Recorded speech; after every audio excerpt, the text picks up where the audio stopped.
ఏపీలో పెండింగ్లో ఉన్న ఉద్యోగుల బకాయిలను దానికి సంబంధించి ఈవేళ గుడ్ న్యూస్ చెప్పారు చంద్రబాబు నాయుడు గారు. నిన్నటి నుంచి కూడా సుదీర్ఘంగా జరుగుతున్నటువంటి చర్చల తర్వాత ఆయన ప్రెస్ మీట్లో ముందుగా రాష్ట్ర ప్రభుత్వం ఎదుర్కొంటున్నటువంటి ఆర్థిక ఇబ్బందులను వివరించారు. ఆ తర్వాత ఉద్యోగుల విషయంలో ప్రభుత్వం ఏం తీసుకుంటుంది చర్యలు అనేటటువంటి విధంగా కూడా చెప్పారు. అయితే ఉద్యోగులకు ప్రస్తుతానికి పెండింగ్లో ఉన్నటువంటి డిఏల్లో ఒకటి ఇవ్వాలని నిర్ణయించినట్లు ఆయన చెప్పారు. ఈ మొత్తాన్ని నవంబర్ 1న ఇచ్చేటటువంటి జీతంతో కలిపి చెల్లిస్తామని, ఇందుకోసం దాదాపు 160 కోట్లు ఖర్చు అవుతుందని అంచనా వేశారు.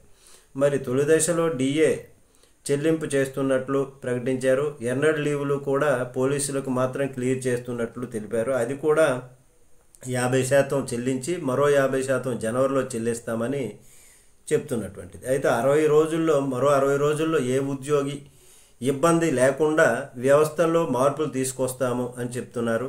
చైల్డ్ కేర్ లీవ్ రిటైర్మెంట్ వరకు కూడా 180 రోజుల పాటు వాడుకునేలాగా ఇవ్వాలని నిర్ణయించినట్లు తెలిపారు. ఆఫీసులకు ఆస్తి పన్ను మినహాయింపు గతంలో ఉంటే ఇప్పుడు దాన్ని ఆ బాధ లేకుండా చేస్తున్నట్లు ప్రకటించారు. ఆర్టీసీ ఉద్యోగులకు ప్రమోషన్లు క్లియర్ చేస్తున్నట్లు కూడా చెప్పారు. అయితే దీపావళి సందర్భంగా సోమవారము దీనిపైన ఉత్తర్వులు ఇస్తామని చెప్తున్నారు. మరి రాష్ట్ర ప్రభుత్వం ఆర్థిక ఇబ్బందుల్లో ఉందని, ఒకసారి సంపద సృష్టి జరిగితే దాని ప్రయోజనాలు తిరిగి ఉద్యోగులకు బదిలీ చేస్తామన్నట్లుగా చెప్తున్నటువంటిది. సంపద సృష్టి జరగాలి.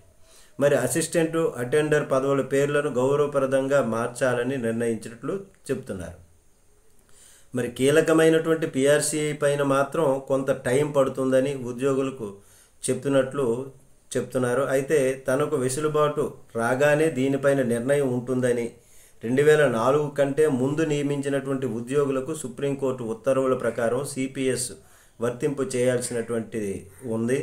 దీనిపైన మంత్రుల కమిటీ చర్చించిన తరువాత నిర్ణయం తీసుకుంటామని ఈ విధంగా బాబు గారు చెప్తున్నారు. నమస్తే.